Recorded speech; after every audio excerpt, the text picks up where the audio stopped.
Centro de Innovación y Conocimiento. Índice catedrático.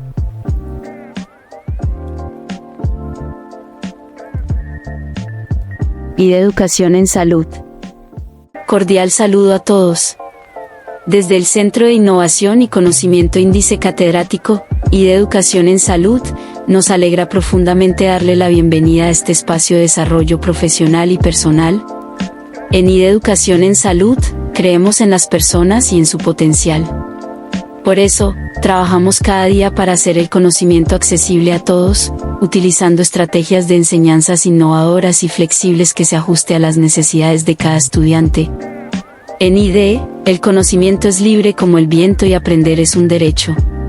Iniciamos la capacitación de hoy, con la participación del docente Pedro Campos Ayala, enfermero egresado de la Universidad de San Gil.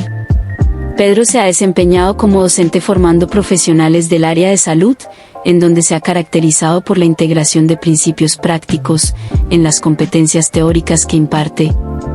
En su carrera profesional, ha trabajado en instituciones de prestigio como Hospital Regional de San Gil, donde se ha desempeñado en diferentes servicios. Los invitamos a vivir una experiencia única de aprendizaje. Por favor, mantengan los micrófonos apagados para una mejor experiencia y sigamos las indicaciones del docente para el desarrollo de las actividades. Vamos a continuar con el tema de ayer. Estamos hablando precisamente de todo el tema de la dieta. Entonces decíamos que la dieta es esencial para toda persona, todo paciente, y pues de ella depende mucho que la recuperación sea de la mejor manera. Entonces, ¿quién me recuerda qué podemos encontrar en la dieta, en la comida del paciente? Verduras, frutas, carbohidratos. Y en verduras y frutas, entonces, ¿qué encontramos? Porque pues claramente los carbohidratos, las verduras, sobre todo las frutas, hay mucho carbohidrato. ¿Por qué? Porque pues vamos a encontrar glucosa. Sí. La fruta es dulce y pues la glucosa se vuelve fructosa. Pero pues en las frutas, ¿qué podemos encontrar? Y en las verduras, aparte de carbohidratos. ¿A qué se refiere de la fruta? Porque hay frutas que son ricas en vitamina C. Exacto, entonces me refiero a las vitaminas en general, ¿sí? Entonces vamos a encontrar dentro de las frutas vitaminas, minerales, algunas proteínas, pocas, igualmente en las verduras. Ahora, en las carnes, ¿qué vamos a encontrar? Más que todo, Proteína. la proteína. Y recuerden que hablábamos de la importancia de la proteína porque pues de ella depende que se generen nuevos tejidos. La proteína entra al estómago, allá por medio de los ácidos estomacales se desnaturaliza, quiere decir que se divide, llegando a ser aminoácidos.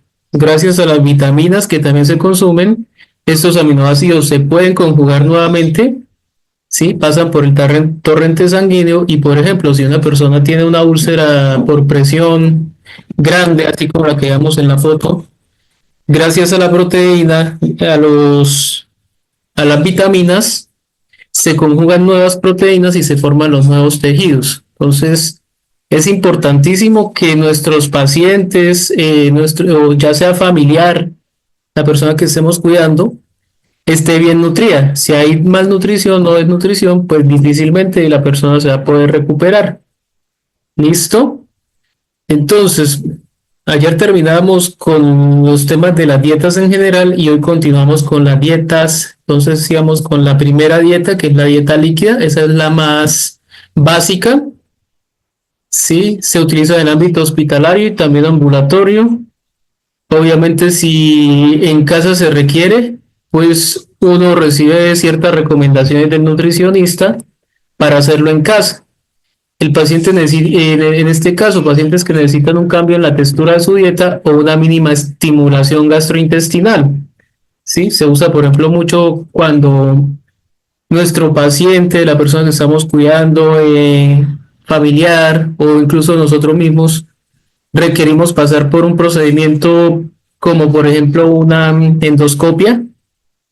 sí, o una colonoscopia. Entonces, se recomienda los días anteriores estar consumiendo dieta líquida, ¿sí? ¿Por qué? Porque se requiere un cambio en la textura de la dieta y una mínima estimulación gastrointestinal para preparar ese órgano para el examen. Entonces, está compuesta de alimentos de textura líquida a temperatura ambiente.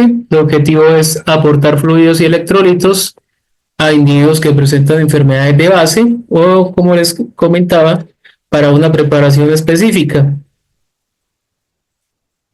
Aportar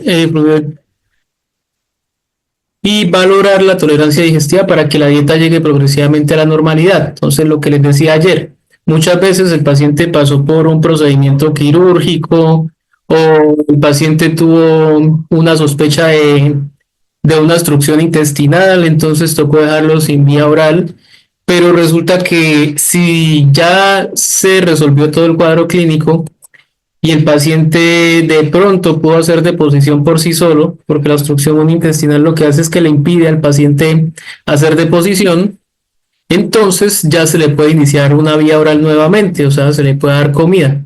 ¿Qué pasa? En esta transición nuevamente hay que reacomodar al paciente, no podemos darle una dieta inmediatamente normal, sino que nos toca iniciar desde una dieta líquida hasta normalizarla a lo que el paciente pues acostumbra a comer. Entonces, digamos, si el paciente come verduras, come carne y come arroz, por ejemplo, toca iniciarle primero con una dieta líquida, ¿sí? Un caldito, un consomé, y poco a poco vamos subiéndole el nivel por días hasta llegar nuevamente a una dieta normal. Las dietas líquidas se indican en transiciones, lo que les estaba diciendo, alimentación parenteral o sueroterapia y el inicio de la alimentación oral. Entonces, de una alimentación que se le está dando al paciente por las venas, específica, que esa la prepara es el químico farmacéutico, o también sueroterapia sola, hasta iniciar una vía oral. Preparación para una exploración gastrointestinal o cirugía intestinal, lo que les decía, tras la mejoría clínica del paciente con procesos digestivos agudos como el síndrome de Crohn, después de la cirugía mayor del aparato digestivo, entonces pacientes muy debilitados, individuos que no son capaces de masticar, de tragar o deglutir o de digerir los alimentos sólidos, y por reposición hidroelectrolítica en síndrome diarreicos. Entonces, en un paciente con síndrome diarreico hay que darle una dieta líquida, pero de tipo astringente. Eso lo vemos más adelante. Entonces, alimentos para dieta líquida, por ejemplo, pueden ser lácteos, tipo yogures líquidos, leche entera, semi o desnatada o descremada, carne, pero entonces ahí sería el caldo de la carne, pescado, caldo de pescado, verduras, zumo de verduras, caldos y vegetales, frutas como los zumos de frutas y néctares o compotas de frutas, y diversos como las infusiones, por ejemplo, las aguas aromáticas, bebidas de soya, preparados comerciales líquidos, que son como los menos recomendados, azúcar, sal, miel, leche de almendras y bebidas isotónicas, todas bebidas que estén acordes al peso molecular del cuerpo humano, se llaman isotónicas. Hay que tener en cuenta que dentro de lo que son proteínas como carnes o pescados o incluso pollos, iniciamos solamente dándole el consomé, no se le da como tal el pedacito de carne o el pedazo de pollo, sino el consomé. Ya luego se puede empezar a escalar, como les decía, poco a poco, hasta que el paciente tolere nuevamente. ¿Listo? Alimentos que ayudan a enriquecer la dieta, entonces el azúcar, la miel, el cacao, para enriquecer la leche, las infusiones o las bebidas de soya, cereales para enriquecer la leche o las infusiones, ¿sí? Leche en polvo para enriquecer la leche y el yogur líquido, la crema de leche para enriquecer el caldo de verduras, carne y pescado, entonces le cambia la contextura y sabe un poco mejor. Aceites, margarinas para enriquecer los caldos de verduras, carnes o pescado. Los helados cremosos enriquecen la leche y el yogur líquido. la leche de almendras para enriquecer la leche, el yogur o las infusiones, las proteínas en polvo, en este caso pues el más conocido es el ensure o el ensure, para enriquecer los caldos de verdura, carne o pescado, los concentrados de caldo, que en realidad pues en mi caso no los recomiendo, para darles, pues ayudan a darles un poco de sabor a los caldos de verdura, pero en realidad esos concentrados también tienen mucho químico. Puras comerciales de verdura para enriquecer los caldos, ¿sí? Que también pues, por ejemplo, la sopera. Generalmente saben a rico, pero pues no son como las mejores opciones. Es mejor como nosotros mismos coger la verdurita, cocinarla y después licuarla y hacer la crema, y se le puede echar más bien la crema de leche, que es lo que le da como la contextura y el sabor. La dieta amplia blanda, entonces ya empezamos a cambiar la contextura de una dieta líquida a una dieta blanda. Entonces el propósito es proporcionar alimentos que son de una textura suave, moderadamente baja en fibra. La dieta blanda varía de dieta regular en la textura y en el contenido de la fibra, y se evita la mayoría de alimentos que producen gases, los frutos secos, las semillas, panes y cereales secundarios en bruto. Entonces hay que tener en cuenta que no se da de todo, hay que pues poder saber separar el tipo de alimento. Entonces, para disminuir problemas relacionados con el aparato digestivo, entonces, por ejemplo, en boca, garganta, estómago y los intestinos, ¿sí? Entonces, por ejemplo, ahí vemos un paciente con cáncer de estómago, o puede ser una úlcera péptida, una úlcera gástrica, una úlcera pilórica, en fin, todos los cambios que puedan haber en el sistema digestivo. Este tipo de dietas son las más recomendadas. Entonces aquí dice tanto de tipo gástrico como diarrea, úlcera, gastritis, como disfagia, dificultad para tragar. Entonces estos pacientes que tienen dificultad para deglutir o tragar, se les da una dieta blanda. Y en cirugía de la boca, mandíbula, del tubo digestivo, utilización de aparatos dentales y reflujo gastroesofágico. Entonces, de tal manera que vamos a brindarle un bienestar al paciente.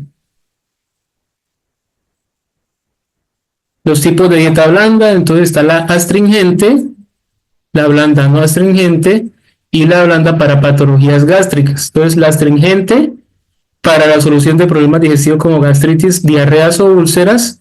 Entonces se puede consumir, por ejemplo, el arroz, zanahoria, yogur, plátano, pan tostado, pollo, pescado. ¿Sí? La blanda no astringente mitiga las dificultades al deglutir o al pasar, al tragar, por los problemas en la boca, la mandíbula y los dientes. Entonces, por ejemplo, sopas de cebolla, puré de legumbres, sopas de arroz. ¿Sí? Si se fijan en la astringente, no se usan legumbres, no se usan tampoco frutas, porque pues en la dieta astringente lo que vamos a buscar es corregir, por ejemplo, una diarrea, una gastritis o las úlceras. Entonces, en este caso, las frutas contienen mucha fibra, y si vamos a intentar ayudar a un paciente con diarrea, la fibra no nos ayuda, la fibra va a ablandar más las heces. En la no astringente, entonces ahí ya se usan legumbres, sopa de arroz, sopa de cebolla, purés, ¿sí? Se usan otro tipo de alimentos. Y en la blanda para patologías gástricas, ayudan a combatirlas y aliviar el dolor derivado de la enfermedad. Por ejemplo, los jugos de frutas, sopas licuadas, puré de verduras. Y si se fijan, pues todo tiende a ser muy blando. Estamos hablando de todas formas de dietas blandas. Dieta estricta líquida. Entonces, cuando el paciente sí o sí requiere una dieta totalmente líquida. Entonces, es una dieta hidratante para recuperación acelerada de las cirugías y las enfermedades diversas. Es importante entender que los alimentos completos líquidos se deben consumir en un corto plazo. Entonces, generalmente esas dietas vienen con todos los nutrientes y van diluidos dentro de la misma sopa. Entonces, también es la razón por la cual se prescribe la dieta como una etapa de la transición entre dietas líquidas y blandas. Como un pequeño cambio, esta dieta contiene el cereal diluido, la leche y los batidos, los postres y los flanes. Entonces, Fíjense que ahí va todo diluido, licuado. También se puede incluir las pulpas, los néctares y los jugos de diversas frutas y verduras. Entonces, por ejemplo, en las UCIs es muy común ver a los pacientes después de una intubación y después de haber pasado varios días en un proceso de recuperación, puede ser con sedación o coma inducido. Entonces, cuando el paciente despierta, iniciamos es con dietas líquidas.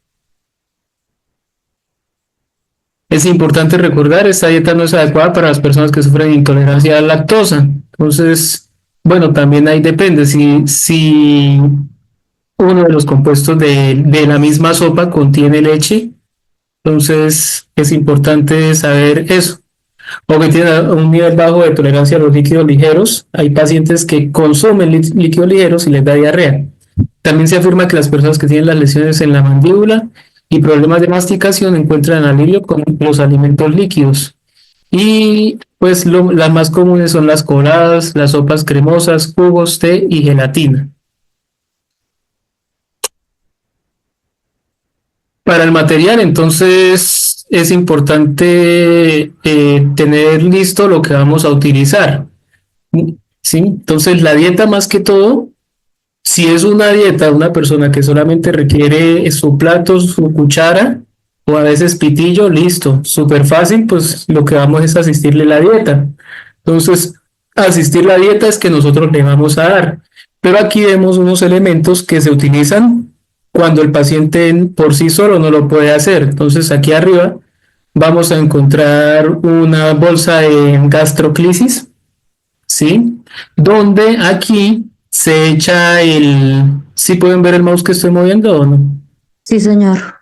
Entonces, la gastroclisis es una bolsa conectada con una manguera, ¿sí? Esta manguera tiene aquí una válvula y tiene una llave.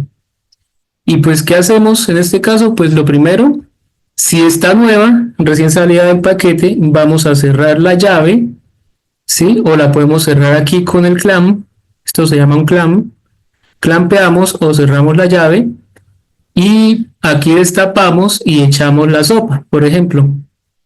Después colgamos la bolsa, desclampeamos, abrimos la llave de tal manera que empiece a gotear. Entonces podemos llenar la válvula. Entonces lo que hacemos es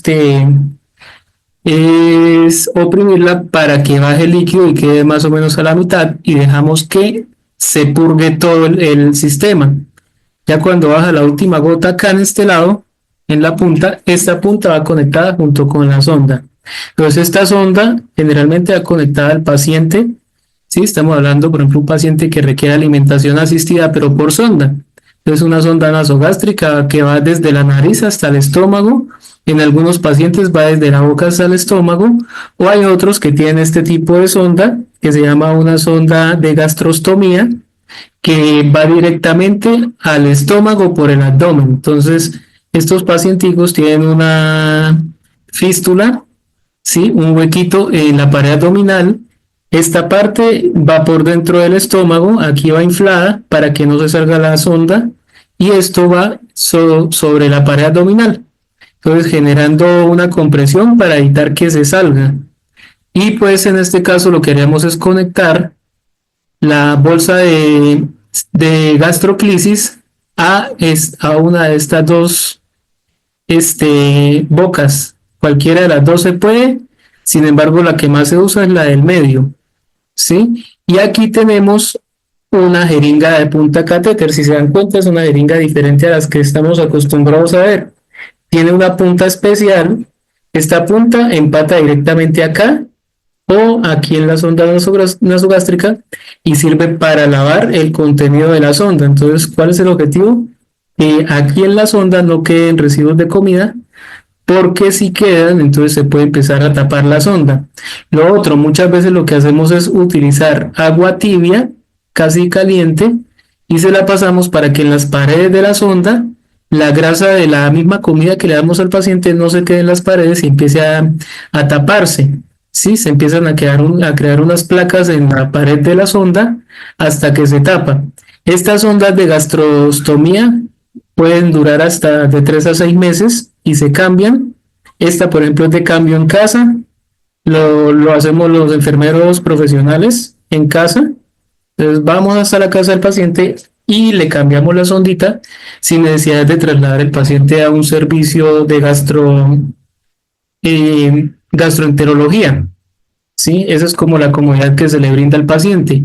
Estas sondas nasogástricas duran un mes y pues también se pueden cambiar en casa, siempre y cuando el personal esté completamente adiestrado para hacerlo. Entonces el procedimiento es muy sencillo, pero igualmente hay que saber hacerlo.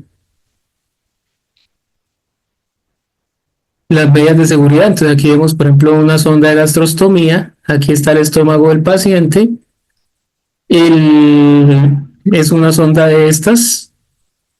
Entonces la sonda va conectada, va directamente al estómago del paciente y este es el equipo de gastroclisis. Entonces ahí se le echa el alimento y se pone y se pasa por goteo.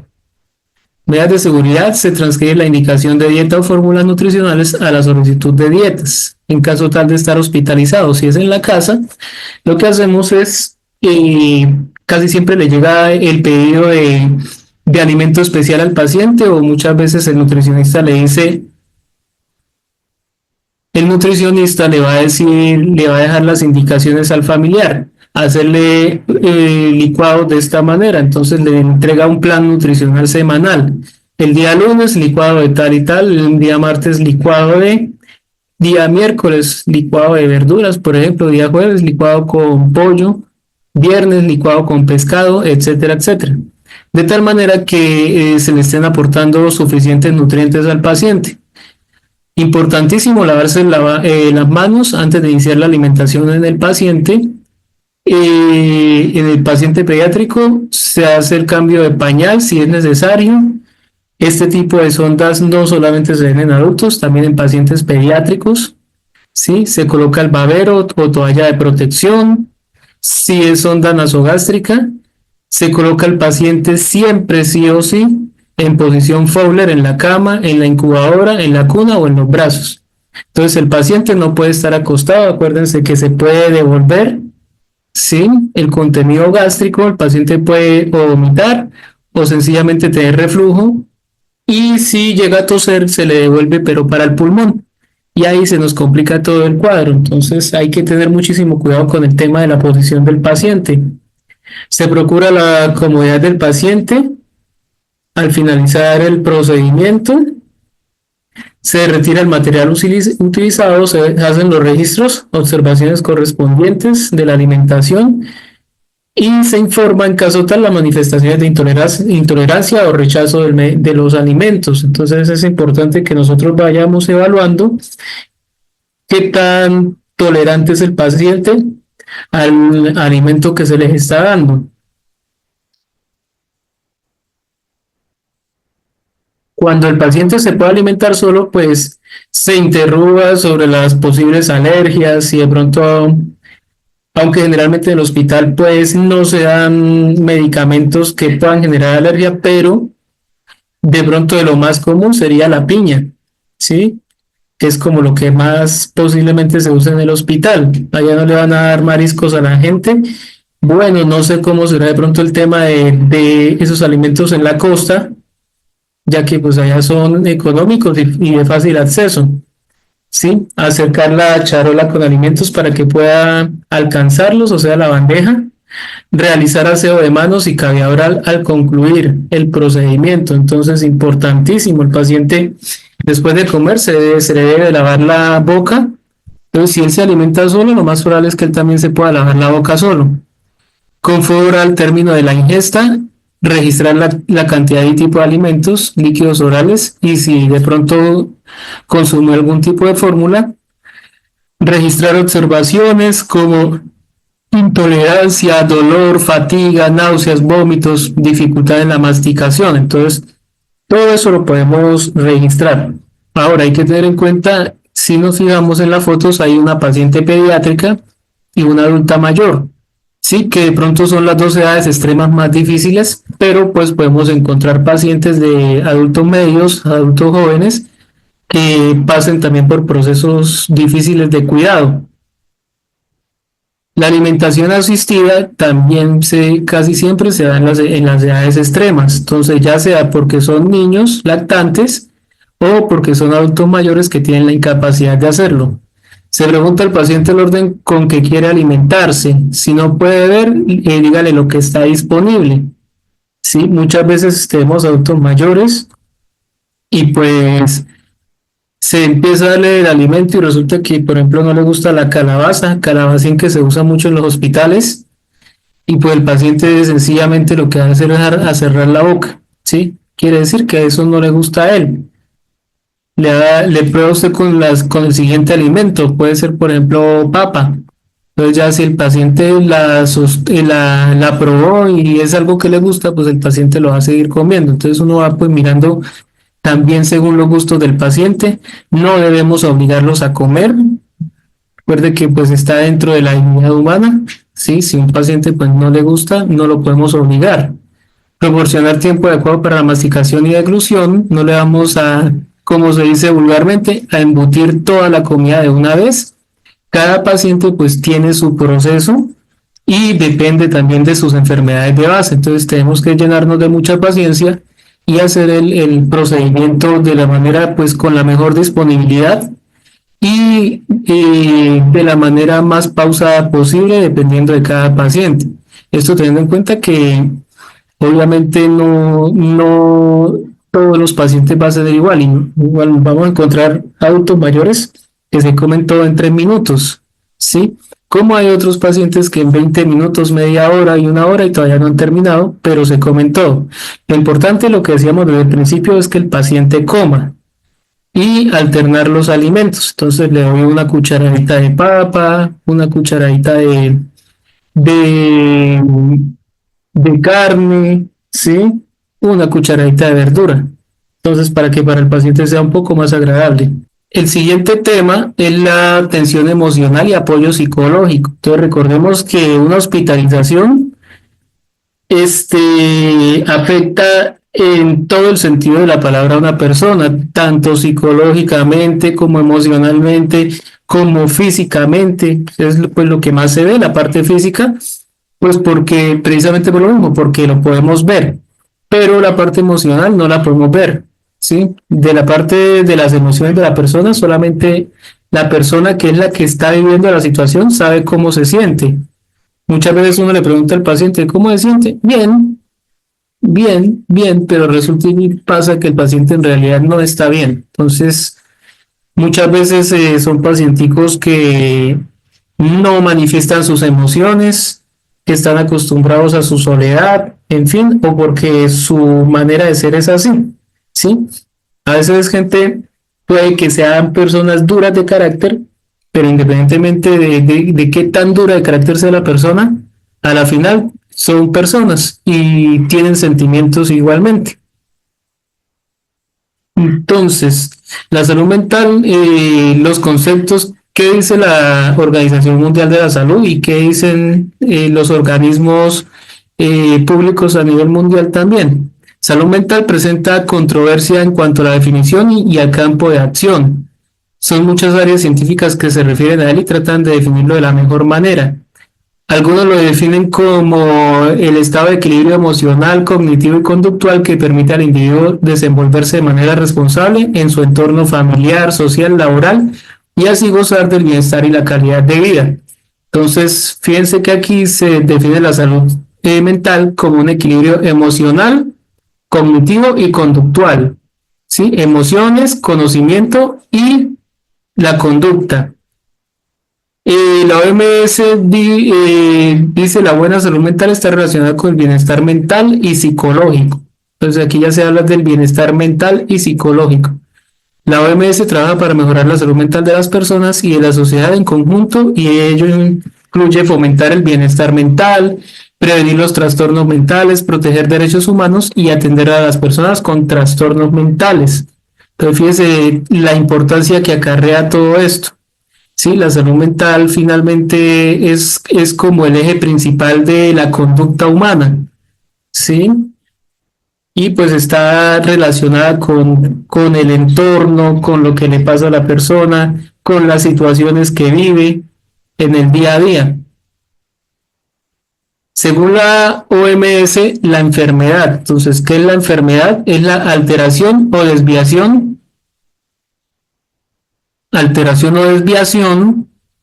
del estado fisiológico en una o varias partes del cuerpo por causas en general conocidas que se manifiesta por medio de signos y síntomas característicos, o sea, que según la semiología yo puedo saber o puedo identificar o comparar una enfermedad de otra, ¿sí? Y cuya evolución es más o menos previsible. Entonces, por ejemplo, un caso muy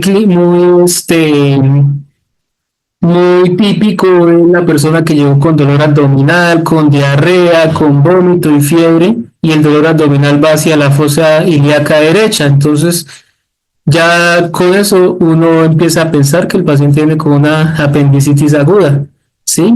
Entonces, según los signos y síntomas característicos, o por ejemplo, como el paciente de Yarelis que nos decía, es un pacientico que sufrió una neumonía broncoaspirativa. Entonces, es un paciente que lo vamos a ver con dificultad respiratoria, que puede haber tenido fiebre, que tiene ruidos respiratorios diferentes, que se escuchan incluso sin necesidad de un estetoscopio o un fonendoscopio, ¿sí? Que posiblemente requiere oxígeno. Entonces ya uno al verlo, sí, el paciente con solo verlo, uno ya le ve la dificultad respiratoria, se puede ver incluso cianótico, entonces color azulado en la piel. La salud y la enfermedad son parte integral de la vida, del proceso biológico y de las interacciones medioambientales y sociales. Muchas veces hay pacientes que llegan a los 90 años y no saben qué es ir al médico, ¿sí? Personas que han gozado de buena salud durante toda la vida, que lo máximo es un dolor de cabeza, una pastillita y listo, pare de contar. Pero hay pacientes que desde su juventud todo el tiempo han tenido que asistir al médico por algún tipo de quebranto. Generalmente se entiende la enfermedad como la pérdida de salud, cuyo efecto negativo es consecuencia de una alteración estructural o funcional de un órgano a cualquier nivel. Entonces nos vamos, por ejemplo, dolor de estómago, un dolor abdominal, un dolor de cabeza, dolor en el pecho, ¿sí? Más que todo, pues casi todas las enfermedades producen es algún tipo de dolor y por ahí se sabe y por ahí es que empieza. Si nos podemos analizar cuál enfermedad no duele, ¿sí? Casi todas las enfermedades duelen. Ahora, de pronto las enfermedades respiratorias, más que dolor, lo que se siente es dificultad para poder respirar. Ahora vamos a ver la ansiedad y la depresión, que son enemigos pre, intra y poshospitalarios. Entonces, la depresión y ansiedad son trastornos que influyen en diferentes etapas de la vida de cualquier persona. Se pueden originar por problemas o pueden originar problemas de salud, complicaciones como recuperaciones más lentas después de una enfermedad, según un estudio reciente, pues que dice que el estado emocional de la persona, si la persona está deprimida o tiene mucha ansiedad, esto lo que hace es ralentizar todo el proceso de recuperación de una enfermedad. Y aparte de todo, hace o aumenta la probabilidad de reingreso hospitalario por la misma causa. Y en muchos casos, por causas diferentes. El estudio realizado en Estados Unidos reveló que hasta un tercio, o sea, 33% de los pacientes hospitalizados sufren depresión, lo cual afecta negativamente todo el proceso de la recuperación. Entonces, fíjense que la depresión es un estado bastante importante. Hay que tener en cuenta que, por ejemplo, tenemos pacientes que no tienen riesgo de depresión, ¿sí? Son los pacientes adultos mayores que sufren enfermedades degenerativas, ya sea un Alzheimer o una demencia senil, ¿sí? Más el Alzheimer que la demencia senil, porque en el Alzheimer pues a los pacientes se les olvida absolutamente todo con el tiempo. Ya no reconocen a su familia, no reconocen absolutamente nada. Entonces, pues esto hace que su estado de salud mental no se vea tan alterado. Otras causas de ansiedad y depresión en el paciente hospitalizado son, por ejemplo, los cambios drásticos que experimenta en la vida cotidiana al ser hospitalizado. Entonces, por ejemplo, el abuelito que estaba acostumbrado a reunirse con los otros abuelos ahí en el parque del barrio y resulta que le dio una neumonía. Entonces, un paciente que le tocó sí o sí hospitalizarse, que tuvo una estancia prolongada, que, que drásticamente perdió toda su cotidianidad para estar metido allá en una habitación hospitalaria. Entonces, esto es bastante duro para un paciente. Medidas restrictivas, entonces imposición de dietas, de vestuario, pérdida de privacidad.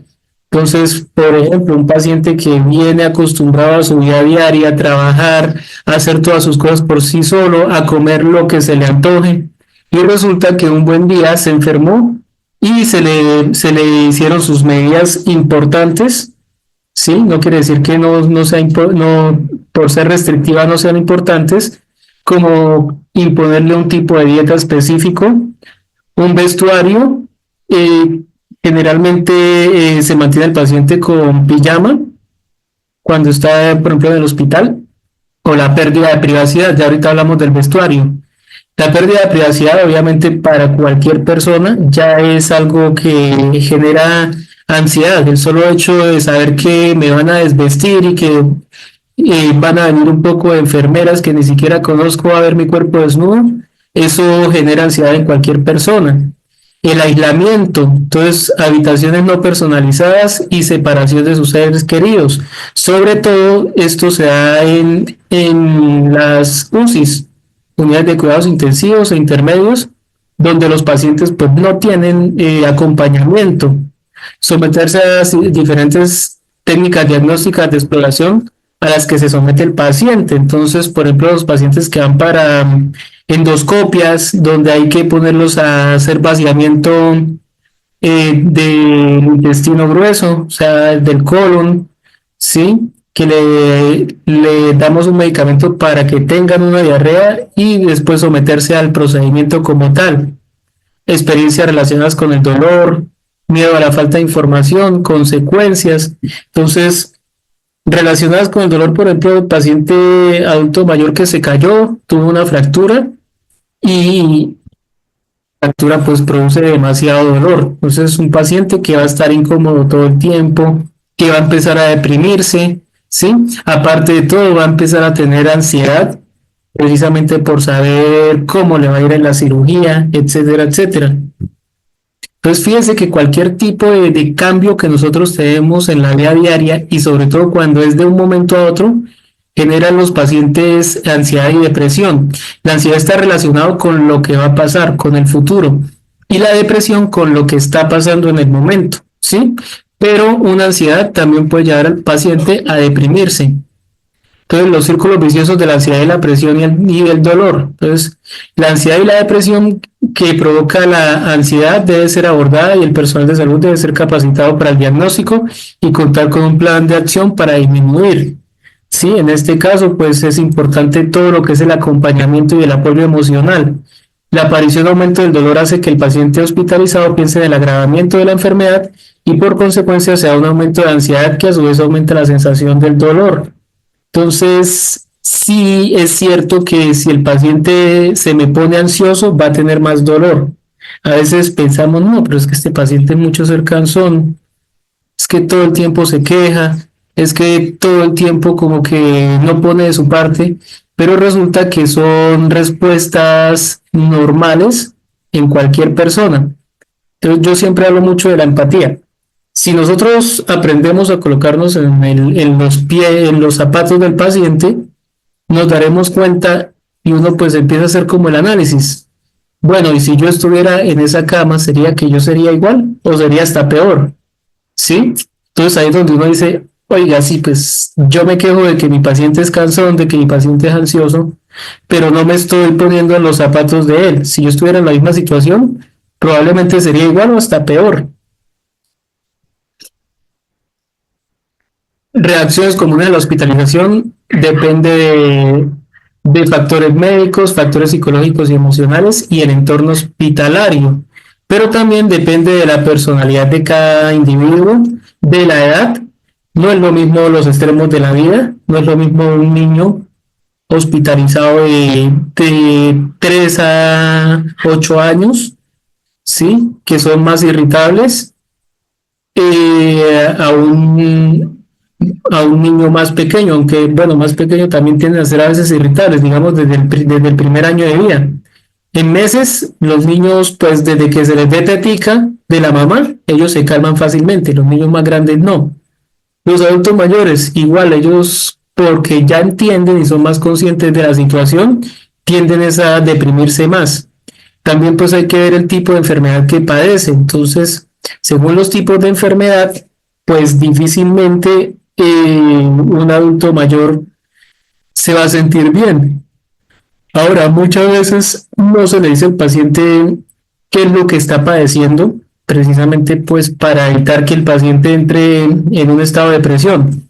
Hace algún tiempo en una entrega de turno, las auxiliares, no había jefe en ese momento, estaban entregando al paciente y pues me decían, mire jefe, en el CARDES era el diagnóstico del paciente, un paciente joven como de unos 38 años con cáncer de pene y tenían que remitirlo para amputación.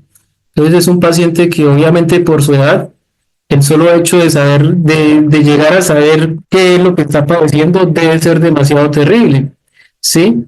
Ahora, pacientes con cáncer de estómago, sí, cuando culturalmente escuchamos que un cáncer de estómago no tiene cura, eso hace que la persona entre en un estado de ansiedad y de depresión inmediatamente, ¿sí? La restricción de visitas de familiares y amigos también es un factor importante, sobre todo en la parte psicológica y emocional. El hospital como tal, eso estresa a cualquiera.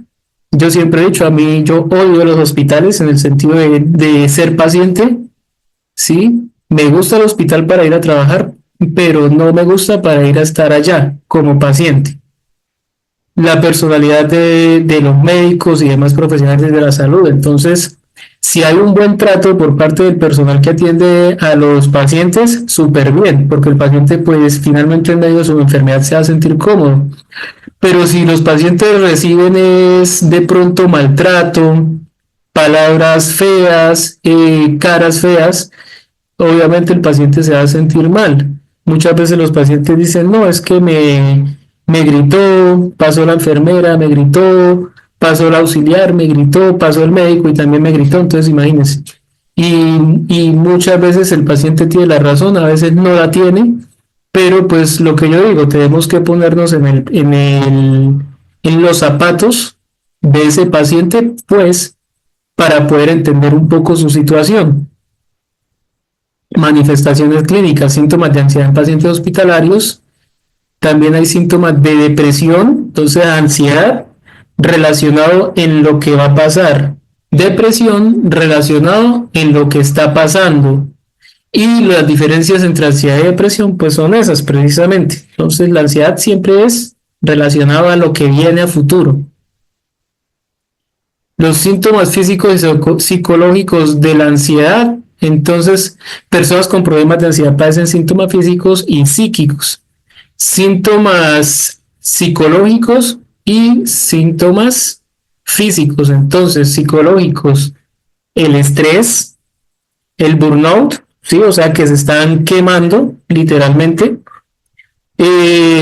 Sentimientos de miedo, asustados, de preocupación, de pánico, y pues también se pueden ver irritables.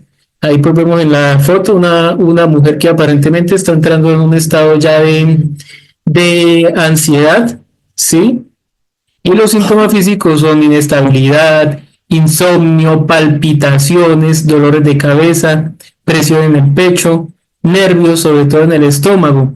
Incluso los pacientes llegan a sufrir lo que llaman diarrea nerviosa, entonces que los mismos nervios hacen que la persona pues empiece a padecer diarreas.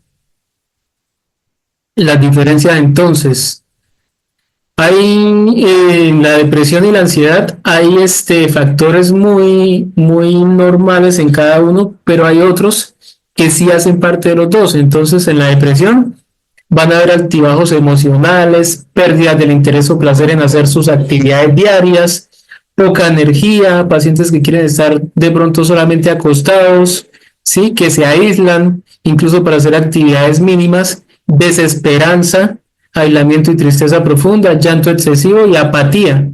En la ansiedad hay mucha preocupación excesiva y miedo, agitación, hipervigilancia, estar como pendientes a toda hora con los ojos abiertos mirando qué va a pasar, náuseas y mareo, palpitaciones y entumecimiento, tensión muscular y aturdimiento ligero.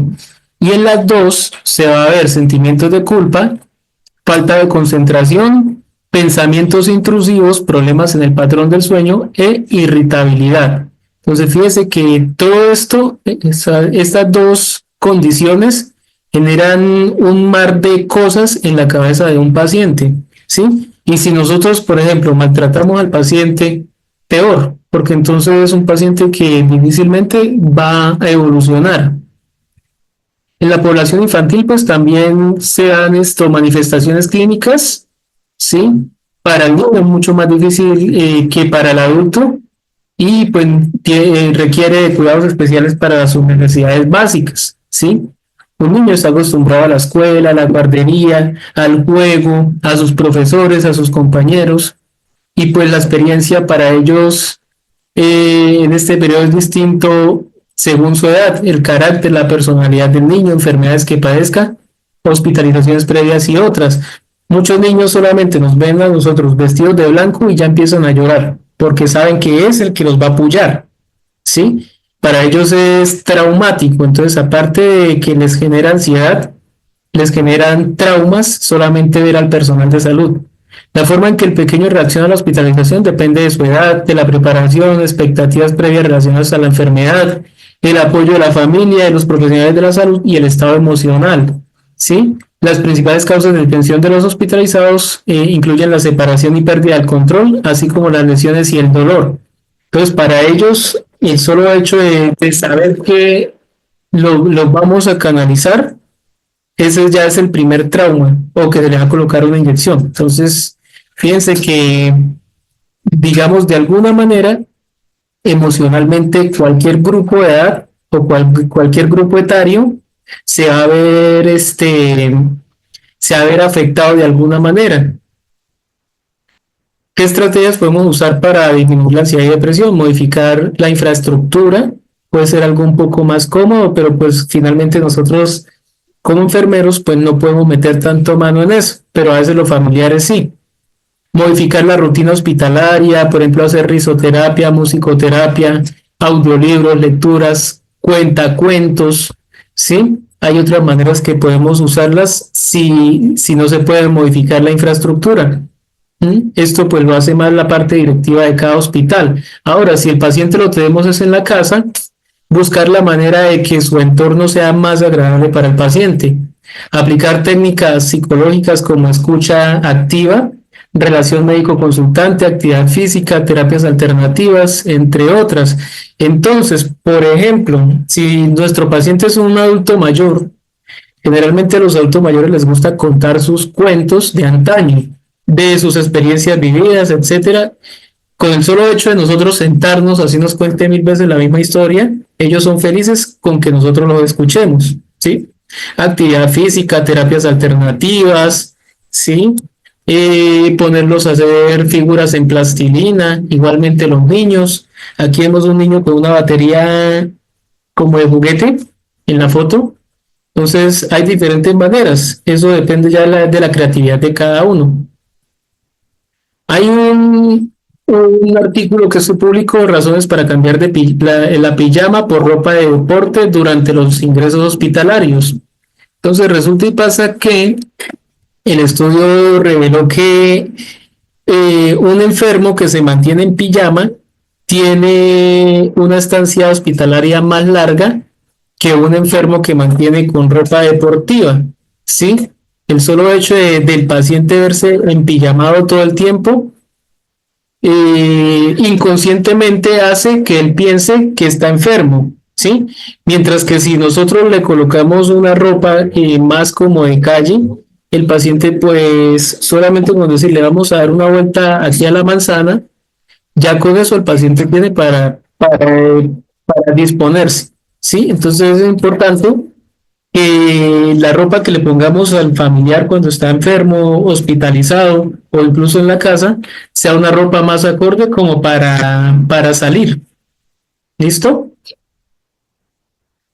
Entonces, las aulas hospitalarias, mucho más que seguir estudiando durante una enfermedad. Entonces, importante, por ejemplo, si es un niño, llevarle sus cuadernos, llevarle cosas didácticas para que ellos allá lo apliquen en el hospital.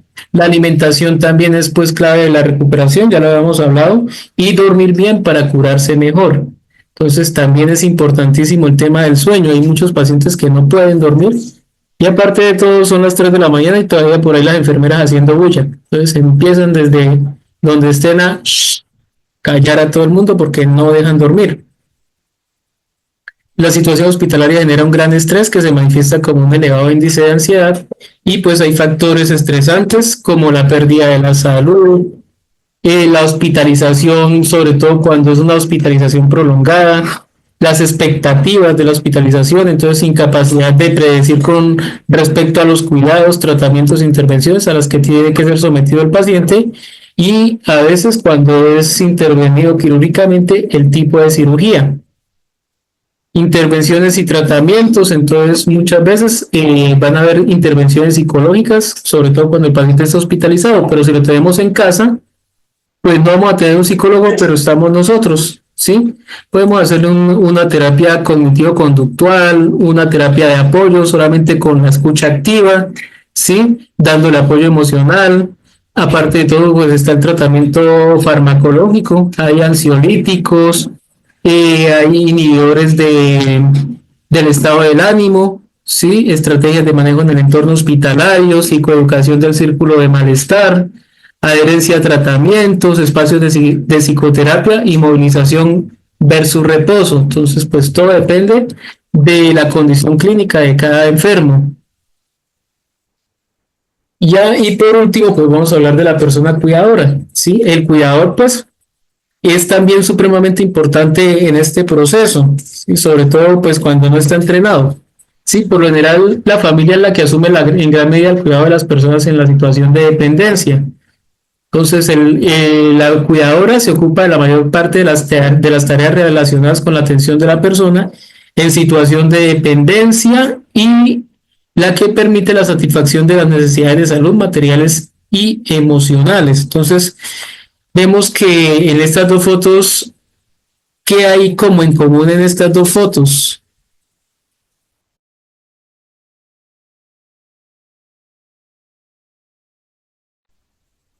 Entonces, ¿qué habrá de común en estas dos fotos? ¿Qué me dice? Y la familia está pendiente, Pero está el apoyo familiar, ¿no? las cuidadoras, ¿qué hay de especial? A ver, algo que de pronto no hemos captado. Pues es que la cuidadora tiene que darle ese apoyo emocional al paciente porque darle cariño, amor, seguridad. Pero Y entonces, si nos damos cuenta, ambas son mujeres. ¿Y qué dicen las estadísticas? Que la mayoría de cuidadoras son mujeres. Muy rara vez un hombre se hace cargo del cuidado de los familiares, ¿sí? Casi siempre son o madres o abuelas o tías o hijas, ¿sí? Y ahora, difícilmente, porque ya culturalmente se dice, no, es que si la señora solamente tiene hijos varones, pobrecita esa mujer va a sufrir porque no hay quien la cuide, ¿sí? Pero es que resulta y pasa que culturalmente nos hacemos a la idea de que solamente las mujeres pueden cuidar, ¿sí? O no solamente que puedan, sino que ya como que predisponemos a que sean las mujeres las que se les delega esa responsabilidad.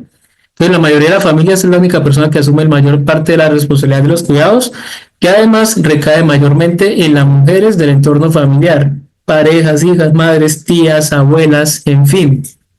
pero hay Entonces, cuidadores muy buenos, ¿cómo? hay cuidadores muy buenos.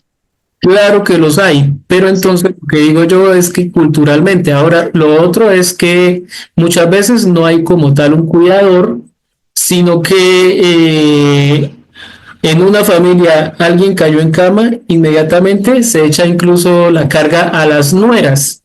Si la mujer tiene hijos varones, entonces las que tienen que terminar dando el cuidado son las nueras, no los hijos varones de la paciente, ¿sí? Incluso si el paciente es hombre, finalmente la nuera es la que termina cuidando. Entonces fíjese que eso pues ya hace parte como de una cultura que finalmente hay que cambiar, puesto que pues, los hombres también tenemos manos y también podemos aprender a cuidar. Las cualidades del cuidador es una formación adecuada, básica, sobre todo el conocimiento de los niveles prácticos y actitudinales, es decir, sobre cómo mejorar, cómo hacer mejor las cosas. Debe tener una personalidad evolutiva, ¿sí? Sabiendo que pues todo puede ir cambiando con el tiempo. Una buena salud es importantísimo, tanto física como mental, para resistir el ritmo de trabajo. Ser cuidador no es para nada fácil. La habilidad motora, entonces también tener suficiente fuerza y suficientes habilidades de movimiento, porque muchas veces los pacientes se nos pueden caer. Debe tener un buen oído para escuchar toses, gritos, gemidos o ruidos, sí, que puedan pasar en cualquier momento. Entonces, si yo empecé a escuchar que mi paciente tose raro, yo digo, bueno, ¿y aquí qué está pasando? ¿Sí? O si respira raro. La vista, observar erosiones, observar la piel, cambios de color de la piel, en el aspecto de la persona y en situaciones de dependencia sobre todo. En el olfato, captar olores que puedan producir tanto en la persona atendida como en el hogar, ¿sí? O en el hospital incluso. Entonces, tener un muy buen olfato, un tacto bueno para recibir cambios en la temperatura, en el estado de la piel. Entonces, si ya estamos acostumbrados a un paciente que estamos cuidando y lo tocamos, sí, por ejemplo, encontramos en una pierna y le tocamos y tiene ahí el tejido todo duro, endurado, entonces inmediatamente preguntar qué pasó aquí. Y en caso tal, pues el revisar, sí, entonces palpar, encontramos que de pronto la pierna está caliente, está enrojecida, sí, la vista, y pues ¿qué hacemos? Inmediatamente consultar al médico porque posiblemente es una infección. Actitud positiva, vitalista y creativa, personalidad serena, ¿sí? No es de ese tipo de personas que estallan fácilmente. Responsabilidad compartida. La responsabilidad debe compartirse junto con los demás miembros de la familia y muchas veces con el paciente si el paciente pues tiene como esa capacidad. Y autocuidado con él mismo, o sea, con el cuidador. O sea, yo como cuidador pues también tengo que autocuidarme. ¿Sí? No solamente voy a cuidar de la persona enferma, sino de mí mismo. Las funciones como tal, entonces ya habíamos hablado, debe haber una función asistencial, una función emocional y una función de acompañamiento. Entonces aquí están. ¿Sí? Entonces asistencial porque nosotros vamos a asistir a la persona absolutamente en todo, muchas veces. Hay que darles de comer, hay que darles alimentos, hay que bañarlos, estar pendientes de la higiene, ¿sí? En la parte emocional, hay que escucharlos, hay que apoyarlos, muchas veces hay que llevarles la idea, ¿sí? Porque los pacientes pues muchas veces tienden a deprimirse y en acompañamiento pues hay que estar con el paciente, ¿sí? Que el paciente no se sienta solo en el proceso, sino que se sienta apoyado por alguien. Entonces, ese alguien somos nosotros mismos. ¿Cómo cuidar a los cuidadores de los enfermos? Entonces, toda la familia debe ser consciente que cada vez que uno de sus miembros está herido, toda la familia sufre. No solamente sufre el paciente enfermo, sino que todo el grupo o el núcleo familiar se va a ver afectado. Entonces, existe una situación que se llama el síndrome del cuidador, que es una respuesta inadecuada a un estrés emocional crónico cuyos rasgos principales son el agotamiento físico, psicológico, actitud fría y despersonalizada en relación con los demás y un sentimiento de inadecuación a las tareas que ha de realizar. Entonces son personas que cuidan y que con el tiempo se empiezan a estresar, empieza a haber desesperanza, empiezan a tener una actitud apática. Y es normal, yo siempre he dicho, o sea, el cuidador, con el tiempo se empieza a cansar, sobre todo cuando es un cuidador primario, o sea, cuando es familiar. Diferente cuando somos cuidadores de personas y ya estamos entrenados para eso. Sin embargo, tampoco es bueno que un cuidador dure tanto tiempo con un mismo paciente porque puede llegar a entrar a todo esto, a tener agotamiento psicológico y físico, a llegar a tener una actitud fría, ¿sí? Despersonalizada, sentimientos inadecuados en las tareas que va a realizar. Entonces, fíjese que muchas veces cuando ya un cuidador lleva mucho tiempo con un mismo paciente, también puede entrar en el síndrome del cuidador. El perfil, pues habíamos dicho que generalmente son mujeres, familiar directo, en una edad media, donde no estamos tan jóvenes, pero tampoco tan viejos, voluntarioso, cree que esta situación será llevadera, ¿sí? Cree que durará poco tiempo generalmente. O sea, los cuidadores cuando son sobre todo familiares piensan esto, que la situación puede ser llevadera, que esto va a ser temporal, ¿sí? Que el paciente pues en algún momento se va a recuperar, lo compagina con el trabajo ordinario y cree que será ayudado por los otros familiares y muchas veces pasa que la familia ayuda al principio y después se desentiende absolutamente de todo lo que tiene que ver con el paciente. La situación del cuidador contrae una gran carga física y psíquica, se responsabiliza de la vida del enfermo en cuanto a medicación, higiene, cuidados y alimentación. Se va perdiendo paulatinamente la independencia, ¿sí? Es una persona que ya, o sea, tiene que vivir todo el tiempo, pues, ahí con su familiar enfermo, se desatiende a sí mismo. Entonces usted va a ver a veces esos cuidadores conocida allá en Bucaramanga, una pacientica que llevaba como 15 años postrada, la hija desde los 30 años hasta sus 55, 45, 55 años, casi 20 años, 30, 25 años fueron, cuidando a la mamá enferma. Y pues cuando la mamá murió, esa mujer casi se muere con la mamá, que ya, o sea, ya no tenía nada más para su vida, nunca tuvo esposo, nunca tuvo hijos, se desatendió a sí misma, entonces uno llega y la veía, ya como que nunca se maquillaba, nunca se arreglaba, ni se vestía bien, ni nada. Ella solamente vivía para cuidar. Acaba paralizando durante algunos años su proyecto de vida. Entonces son pacientes que son personas, son cuidadores que estancan toda su vida pues por un familiar.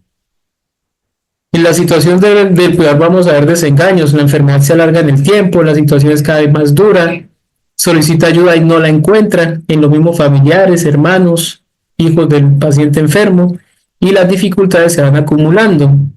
En el síndrome del cuidador la aparición no es repentina, sino que poco a poco se va dando, pasando por unas fases. En la primera, hay desadecuación entre las demandas que le resultan excesivas y los recursos que posee, ya sean profesionales, psicológicos, materiales o económicos. Una de las cosas que más nos chiflan a todos es la parte económica, ¿sí? Hay cosas que uno puede sobrellevar, pero la parte económica, ¿sí? La parte económica hace que nos vuelva locos, no sepamos muchas veces qué hacer. Entonces, junto con la parte económica, la parte psicológica y pues en materiales muchas veces es porque no tenemos suficientes recursos para poder atender al paciente enfermo. En la segunda fase corresponde al sobreesfuerzo ya vamos a ver una persona ansiosa, fatigada, irritable, ya no se le puede decir nada porque estalla, estresada, incluso agresiva. Hay gran tensión contra los cuidadores auxiliares, ¿sí? Por ejemplo, cuando es esto hospitalariamente y entonces hay un auxiliar de enfermería que entró y si no le cayó bien, entonces, como decimos vulgarmente, se enamoró de él y se la montó, ¿sí? Son personas que pues están pasando por un gran estrés y tendencia a ensimismarse o encerrarse en uno mismo. Y en la tercera fase ya va a haber distanciamiento emocional, aislamiento progresivo, una actitud cínica, rigidez afectiva y tiene problemas éticos. Entonces fíjese que poco a poco va acabando hasta con la ética de la persona. Entonces ya es una persona que le vale todo, le importa y pues esto ya, o sea, es normal. Es normal porque pues cualquier persona que ya lleva tanto tiempo y sobre todo lo que les digo, si es el cuidado de un familiar, ¿sí? Donde su proyecto de vida se vio truncado, va a ser muchísimo más difícil sobrellevarlo. Entonces, a veces dice uno, no, es que resulta que es que no es paciente, no, es que no se ayuda, pero pues solamente quien vive las situaciones sabe precisamente qué es lo que está sufriendo internamente, ¿sí? El distanciamiento es emocional, ellos no, generalmente no cuentan, no dicen nada, ¿sí? Hay alteraciones psicosomáticas, dolores osteomusculares, dolores de cabeza, gastralgia, anorexia, pérdida del apetito, insomnio, no pueden dormir, hay hipertensión, hay mareos, hay alteraciones emocionales del carácter, irritabilidad, baja autoestima, ideación de autólisis o autólisis, deseo de abandono, ¿sí? Hay alteraciones defensivas, entonces frialdad afectiva, ironía, distanciamiento con el paciente o con el entorno. Hay alteraciones conductuales. Entonces, la conducta de la paciente, del cuidador, va adoptando riesgos innecesarios. Por ejemplo, van abusando de medicamentos, de fármacos, hay absentismo laboral en algunos casos, hay alteraciones generales, entonces dificultad de concentración, son personas que no se pueden concentrar fácilmente, pierden la memoria, hay deficiencias en el razonamiento, constante duda de la ejecución errónea o del quehacer diario o no del quehacer diario, ¿sí? Entonces son personas que a veces, a pesar de que todos los días llevan la misma rutina, hay días que ya no saben ni qué hacer y es normal. Entonces por eso es importante saber que el cuidador también requiere de cuidados, no solamente el enfermo, ¿sí? Y pues en enfermería nosotros le llamamos el síndrome del rol del cuidador, ¿sí? O el cansancio del rol del cuidador, donde el cuidador también se ve muy afectado por toda la carga que conduce como tal el cuidado de una persona enferma, ¿sí? Ahora, cuando el enfermo de la casa no es uno, sino dos o tres, y si por ejemplo hay un enfermo mental dentro de los enfermos de la casa, entonces imagínense ustedes la sobrecarga que lleva. Yo no sé de pronto los que son aquí cuidadores y tienen alguno de sus pacientes, si se fijan las conductas de los familiares, y usted dice, no, es que esta pucha está loca, la familiar del paciente está más loca que mi paciente. Escucha una vez ese tipo de comentarios. Pues resulta que es hasta donde ha llegado el familiar del enfermo por la misma crisis que le genera el tener un paciente enfermo. Hay que buscar soluciones, entonces importantísimo salir de casa, ponerse en contacto con amigos, salir a tomarse un café, hacer algo distinto a lo que se hace en la vida diaria. Consultar al médico para tratar el estado físico y psíquico. Cuando necesite ayuda profesional, buscarla, ¿sí? Informarse de la ayuda que prestan las asociaciones de voluntarios, si de pronto no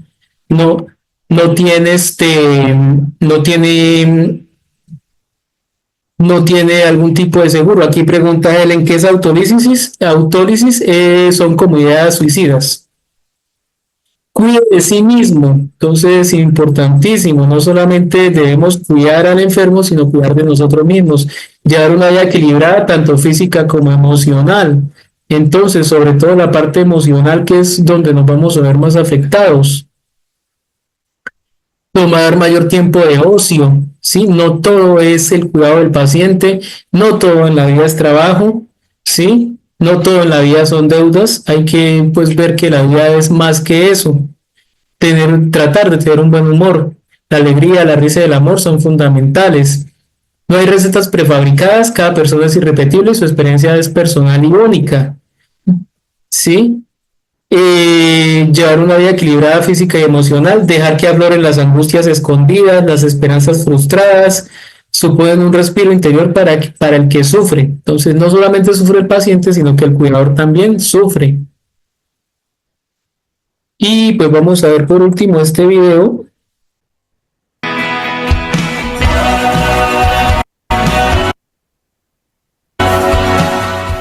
Hola, soy Mariana Hernández, presidenta y fundadora de Antes de Partir.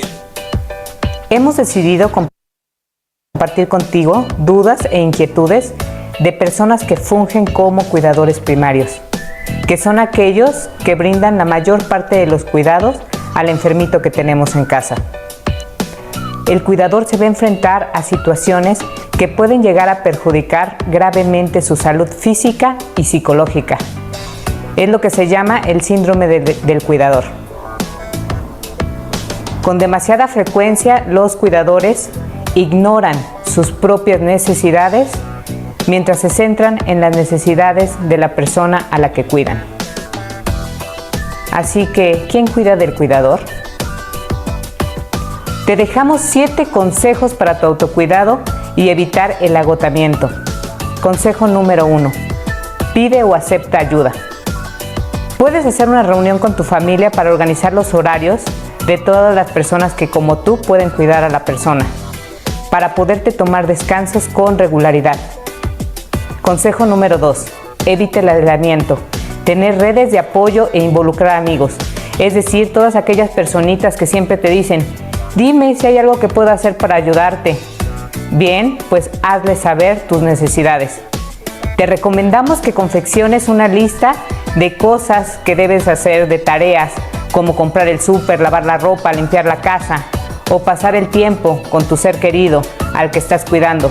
Y tenla a la mano, así si alguien te pregunta, puedes señalar la lista. Consejo número 3. Toma un descanso.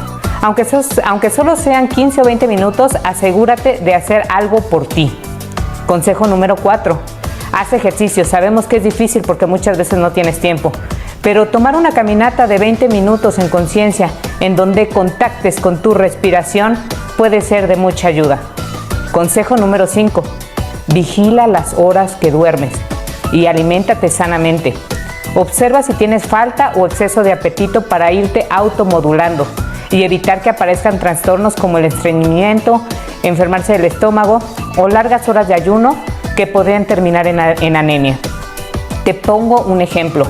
He llegado al hospital y la mamá del paciente lleva todo el día sin comer porque siente feo tomar alimentos porque el niño está en ayuna para ser operado y decide ayunar también sin darse cuenta que esta actitud puede dañar su propia salud.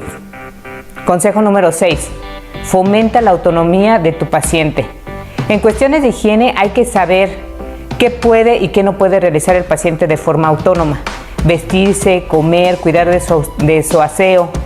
Es muy importante que tú como cuidador platiques con él para ver qué cuestiones va a poder hacer él y en qué cuestiones tú le tienes que ayudar. Consejo número 7. Desarrolla habilidades de comunicación. Es muy importante que siempre encuentres el momento oportuno y que seas empático, que no te tomes las cosas personal. Y por último, el último consejo es: asiste a una terapia, pide ayuda de profesionales. Muchos cuidadores se sienten solos, ansiosos, culpables, furiosos, asustados, confundidos o cansados. Y es muy importante que acudas con profesionales de la salud, como psicólogos, tanatólogos, a quien antes de partir tenemos a los especialistas, así de que por favor les pedimos que se acerquen con nosotros. Estamos en 3 diferentes hospitales. Las personas que nos conocen saben que damos esta atención psicológica y tanatológica tanto a los pacientes como a los familiares. Si tienes alguna duda concreta, también puedes escribirnos, mandarnos tus dudas. Y recuerda que cuidar a un enfermo es uno de los actos más amorosos, pero hay que desarrollar habilidades. Me despido de ti mandándote un fuerte abrazo y nos vemos en el próximo video. Con esto pues terminamos esta presentación, espero que les haya gustado. Fíjense que en el cuidado del paciente es importante, pero muy importante. Ayer hablamos de toda lo que es la parte de la higiene. Bueno, antier hablamos de toda la parte legal y ética. Ayer de la parte de la higiene iniciamos con toda la parte que tiene que ver con la alimentación. Hoy terminamos y pues hoy hemos terminado la parte psicológica, ¿sí? La parte de las emociones del paciente. Entonces fíjese que todo hace parte de una integralidad, de una atención donde pues vamos a buscar el beneficio y el bienestar de los pacientes. Ya mañana continuaremos con todo lo que tiene que ver con bioseguridad, pero finalmente el objetivo nuestro es siempre brindar la mejor atención, ¿listo? Entonces con eso pues damos finalización a la sesión del día de hoy y continuaremos mañana para terminar este curso, ¿listo? Queridos participantes, hemos llegado al final de esta enriquecedora capacitación en el Centro de Innovación y Conocimiento Índice Catedrático y de Educación en Salud. Quiero agradecerles profundamente por su compromiso y participación activa. Su dedicación no solo enriquece su aprendizaje, sino que también fortalece el propósito de nuestra misión, brindar formación continua y de alta calidad que se adapte a las necesidades del sector salud y de la comunidad en general. Nuestra promesa es seguir innovando y ofrecer formación de calidad, garantizando que cada uno de ustedes esté preparado para enfrentar los retos de su profesión con excelencia y empatía. Estamos comprometidos a ser su aliado en este camino de formación continua. Su éxito es nuestra mayor satisfacción. Para temas académicos, capacitaciones, cursos y certificaciones, comunicarse al 321-316-2248. Gracias por confiar en nosotros. Los espero en nuestras próximas capacitaciones. Hasta pronto.